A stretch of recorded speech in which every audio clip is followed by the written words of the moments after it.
ಇನ್ನು IPL ವಿಚಾರ, IPL 19ನೇ ಆವೃತ್ತಿಗೆ ಕ್ಷಣಗಣನೆ ಆರಂಭ ಆಗಿದೆ. ಮಾರ್ಚ್ 28ನೇ ತಾರೀಕಿನಿಂದ IPL ಆರಂಭ ಆಗ್ತಾ ಇದೆ. ನಮ್ಮ ಚಿನ್ನಸ್ವಾಮಿ ಸ್ಟೇಡಿಯಂನಲ್ಲೇ ಮೊದಲ ಪಂದ್ಯ. ಬೆಂಗಳೂರಿನ ಚಿನ್ನಸ್ವಾಮಿ ಸ್ಟೇಡಿಯಂನಲ್ಲಿ Royal Challengers Bengaluru versus Sunrisers Hyderabad ನಡುವೆ ಪಂದ್ಯ ನಡೆಯುತ್ತೆ. ಸೊ ಚಿನ್ನಸ್ವಾಮಿಯಲ್ಲಿ ನಡೆಯುವ ಮೊದಲ ಪಂದ್ಯದ ಟಿಕೆಟ್ ಸೋಲ್ಡ್ ಔಟ್ ಆಗಿದ್ದಾವೆ. ಈಗ ಒಂದು ಟಿಕೆಟ್ಗೆ 3,750 ರೂಪಾಯಿಯಿಂದ 47,000 ರೂಪಾಯಿವರೆಗೆ ಟಿಕೆಟ್ ದರ ಇದೆ. ಜಸ್ಟ್ ಇಮ್ಯಾಜಿನ್, ಮಧ್ಯಮ ವರ್ಗದವರೆಲ್ಲ ಟಿಕೆಟ್ ಖರೀದಿ ಮಾಡಬೇಕು ಅಂತ ಅಂದ್ರೇನೆ ಭಯ ಆಗುತ್ತೆ. ಯಾಕೆಂತ ಹೇಳಿದ್ರೆ ಒಂದು ತಿಂಗಳಿಗೂ ಇಷ್ಟು ಸ್ಯಾಲರಿ ಇರಲ್ಲ. 47,000 ರೂಪಾಯಿ ಒಂದು ತಿಂಗಳಿಗೂ ಇರಲ್ಲ. ಸೊ ಒಂದು ಟಿಕೆಟ್ಗೆ 47,000 ರೂಪಾಯಿ ಅದನ್ನೂ ಕೊಟ್ಟು ಹೋಗ್ತಾ ಇದ್ದಾರೆ. ಟಿಕೆಟ್ ಖರೀದಿ ಮಾಡಿದ್ದಾರೆ ಈಗ ಜನ. ಆರಂಭದಲ್ಲಿ 3,750 ರೂಪಾಯಿ ಇತ್ತು ಒಂದು ಟಿಕೆಟ್ಗೆ. ನೋಡ್ತಾ ಇದ್ದಂಗೆ 47,000 ರೂಪಾಯಿ ಏರಿಕೆ ಆಗಿಬಿಡ್ತು. ಸೊ ಅದು 47,000 ರೂಪಾಯಿ ಬೆಲೆ ಟಿಕೆಟ್ ಅನ್ನು ಕೂಡ ಖರೀದಿ ಮಾಡಿದ್ದಾರೆ. ಈಗ ಬೆಂಗಳೂರಿನಲ್ಲಿ ಮಾರ್ಚ್ 28ರಂದು ಮೊದಲ ಪಂದ್ಯ ನಡೆಯುತ್ತೆ. ರಾಯಲ್ ಚಾಲೆಂಜರ್ಸ್ ಬೆಂಗಳೂರು ಮತ್ತು ಸನ್ರೈಸರ್ಸ್ ಹೈದರಾಬಾದ್ ನಡುವೆ. ನಿಮಗೆಲ್ಲ ಗೊತ್ತಿರಲಿ, ಈ ಬಾರಿ ಅಂದ್ರೆ ಚಿನ್ನಸ್ವಾಮಿ ಸ್ಟೇಡಿಯಂನಲ್ಲಿ ಕ್ರಿಕೆಟ್ ನಡೆಸಬೇಕಾ ಬೇಡವಾ ಅನ್ನೋ ನಿಟ್ಟಿನಲ್ಲಿ ಚರ್ಚೆ ಆಗ್ತಾ ಇತ್ತು. ಬಿಕಾಸ್ ಕಳೆದ ವರ್ಷ ನಡೆದಂತ ಕಾಲ್ ತುಳಿತ ದುರಂತದಲ್ಲಿ 11 ಜನ ಸಾವನ್ನಪ್ಪಿದ್ರು.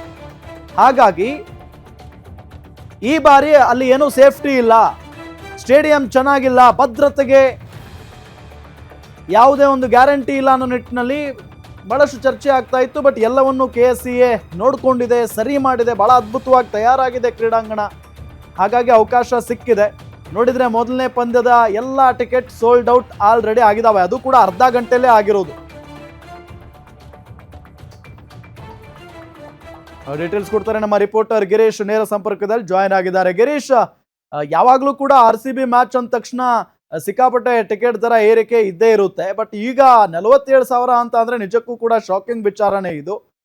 ಡೀಟೇಲ್ಸ್ ಕೊಡ್ತಾ ಹೋಗೋದಾದ್ರೆ ರಾಮ್, ಅಂತೂ ಇಂತೂ ಚಿನ್ನಸ್ವಾಮಿ ಸ್ಟೇಡಿಯಂಗೆ RCB ಪಂದ್ಯ ಬಂತು ಅಂತಾನೆ ಹೇಳ್ಬೋದು. ಯಾಕಂದ್ರೆ ಹಿಂದೆ ಕಾಲ್ ತುಳಿತ ಯಾವಾಗ ಆಯ್ತು ಅವಾಗಿನಿಂದ ಇಲ್ಲಿವರೆಗೂ ಕೂಡ ಏನೋ ಒಂದು ಮ್ಯಾಚ್ ನಡೆಯುತ್ತೆ ಅನ್ನೋದು ಸಾಕಷ್ಟು ಅನುಮಾನ ರೀತಿಯಲ್ಲಿ ವ್ಯಕ್ತವಾಗ್ತಾ ಇತ್ತು. ಆದ್ರೆ ಅಂತೂ ಇಂತೂ ಚಿನ್ನಸ್ವಾಮಿ ಸ್ಟೇಡಿಯಂ ಅಲ್ಲಿ ಮ್ಯಾಚ್ ಬಂತು. ಇದು ಒಂದು ಖುಷಿಯ ವಿಚಾರ. ಆದ್ರೆ ಟಿಕೆಟ್ ಸಿಕ್ತಿಲ್ಲ ಅಥವಾ ಟಿಕೆಟ್ ಬಿಕ್ಕಟ್ಟು ಏನಿದೆ, ಇದು ನಿಜವಾಗಿಯೂ RCB ಅಭಿಮಾನಿಗಳಿಗೆ ದುಃಖಕರವಾದಂತಹ ವಿಚಾರ ಅಂತಾನೆ ಹೇಳ್ಬೋದು. ಯಾಕಂದ್ರೆ ಇವತ್ತು ಸಂಜೆ 4 ಗಂಟೆಗೆ RCB ಮ್ಯಾನೇಜ್ಮೆಂಟ್ ವತಿಯಿಂದ ಏನು ಟಿಕೆಟ್ ಗಳನ್ನ ಆನ್ಲೈನ್ ಅಲ್ಲಿ ಬುಕ್ ಮಾಡ್ಕೊಳ್ಳಿ ಅಂತ ಹೇಳಿ ಆ ಒಂದು ವೆಬ್ಸೈಟ್ ಅನ್ನ ಓಪನ್ ಮಾಡಿದ್ರು. ಆದ್ರೆ ಆ ಒಂದು ವೆಬ್ಸೈಟ್ ಓಪನ್ ಆದ ಕೇವಲ 2 ರಿಂದ 3 ನಿಮಿಷಗಳಲ್ಲೇ ಸುಮಾರು 30,000 ಏನು ಅಲ್ಲಿ ಸೀಟ್ ಗಳಿದೆ, ಅಷ್ಟು ಟಿಕೆಟ್ ಗಳು ಕೂಡ ಸೋಲ್ಡ್ ಔಟ್ ಆಗಿದೆ ಅನ್ನುವ ಒಂದು ಆತಂಕಕಾರಿ ಮಾಹಿತಿಯನ್ನ ಏನು ನಾವು ನೋಡ್ಬೋದು.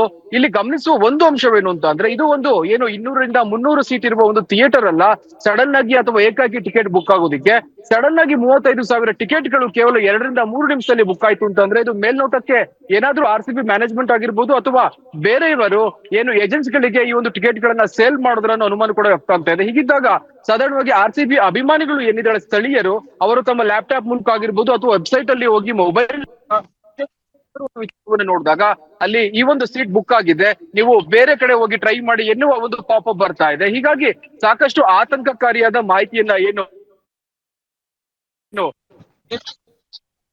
ಅಭಿಮಾನಿಗಳು ವ್ಯಕ್ತವನ್ನ ಪಡಿಸ್ತಾ ಇದ್ದಾರೆ. ಆದ್ರೆ 20% ಟಿಕೆಟ್ ಅನ್ನ ಏನು ಆಫ್ಲೈನ್ ಅಲ್ಲಿ ಕೊಡ್ತೀವಿ ಅದನ್ನ ತೆಗೆದುಕೊಳ್ಳಿ ಅನ್ನುವ ಒಂದು ಮಾತನ್ನ ಏನು RCB ಅಥವಾ ಏನು KSCA ಮಂಡಳಿ ಹೇಳಿತ್ತು, ಆ ಬಗ್ಗೆ ಈಗ ಅಭಿಮಾನಿಗಳು ಸಾಕಷ್ಟು ಆಸಕ್ತಿಯನ್ನು ವಹಿಸ್ತಾ ಇದ್ದಾರೆ. ಒಂದು ಪಕ್ಷದಲ್ಲಿ ಆಫ್ಲೈನ್ ಟಿಕೆಟ್ ಅನ್ನ ಕೊಟ್ಟಿದ್ದೆ ಆದ್ರೆ ಕೌಂಟರ್ ಬಳಿ ಹೋಗಿ ಹಣವನ್ನ ಪಾವತಿ ಮಾಡಿ, ಅದು ಏನು 3,500 ಸುಮಾರು 42,000 ತನಕ ಇದೆ, ಅದನ್ನ ಪಾವತಿ ಮಾಡಿ ಟಿಕೆಟ್ ಅನ್ನ ಕೊಂಡ್ಕೊಳ್ತೀವಿ ಎನ್ನುವ ಒಂದು ವಿಚಾರವನ್ನು ಹೇಳ್ತಾ ಇದ್ದಾರೆ. ಇದು ಒಂದು ಭಾಗ. ಆದ್ರೆ ಮತ್ತೊಂದು ಭಾಗದಲ್ಲಿ ಏನಾದ್ರೂ ಈ ಎಲ್ಲ ಟಿಕೆಟ್ ಗಳನ್ನ RCB ಮ್ಯಾನೇಜ್ಮೆಂಟ್ ಆಗಿರ್ಬೋದು ಅಥವಾ ಬೇರೆಯವರು ಏಜೆಂಟ್ ಗಳಿಗೆ ಸೇಲ್ ಮಾಡೋದ್ರ ಅನ್ನೋ ಒಂದು ಮಾಹಿತಿ ಕೂಡ ಬೆಳಿಗ್ಗೆ ಬರ್ತಾ ಇದೆ. ಯಾಕಂದ್ರೆ ಒಂದು ಪಕ್ಷದಲ್ಲಿ ಏಜೆಂಟ್ ಗಳಿಗೆ ಸೇಲ್ ಮಾಡಿದ್ದೆ ಆದ್ರೆ ಪಂದ್ಯ ಶುರುವಾಗುವ 1 ದಿವಸ ಅಥವಾ 4 ಗಂಟೆ 5 ಗಂಟೆಗಳ ಮುಂಚೆ ದುಬಾರಿ ಮೊತ್ತಕ್ಕೆ ಟಿಕೆಟ್ ಗಳನ್ನ ಮತ್ತೆ ಅವರಿಗೆ ಸೇಲ್ ಮಾಡ್ತಾರೆ. ಹೀಗಾಗಿ ನಿಜವಾದ RCB ಅಭಿಮಾನಿಗಳು ಅಥವಾ ಮಧ್ಯಮ ವರ್ಗದವರಿಗೆ ಒಂದು ರೀತಿಯಲ್ಲಿ ಅನ್ಯಾಯವಾಗಿದೆ ಅನ್ನೋ ಅನುಮಾನ ಕೂಡ ವ್ಯಕ್ತವಾಗ್ತಾ ಇದೆ. ಒಟ್ಟಲ್ಲಿ ಕಾದು ನೋಡ್ಬೇಕಾಗಿದೆ RCB ಮ್ಯಾನೇಜ್ಮೆಂಟ್ ಏನಾದ್ರೂ ಆಫ್ಲೈನ್ ಟಿಕೆಟ್ ಸಂಖ್ಯೆಗಳನ್ನ ಹೆಚ್ಚಳ ಮಾಡುತ್ತಾ ಅಂತ. ಪ್ರಭು, ಓಕೆ, ಥ್ಯಾಂಕ್ ಯು ತಮ್ಮೆಲ್ಲ ಮಾಹಿತಿಗಾಗಿ.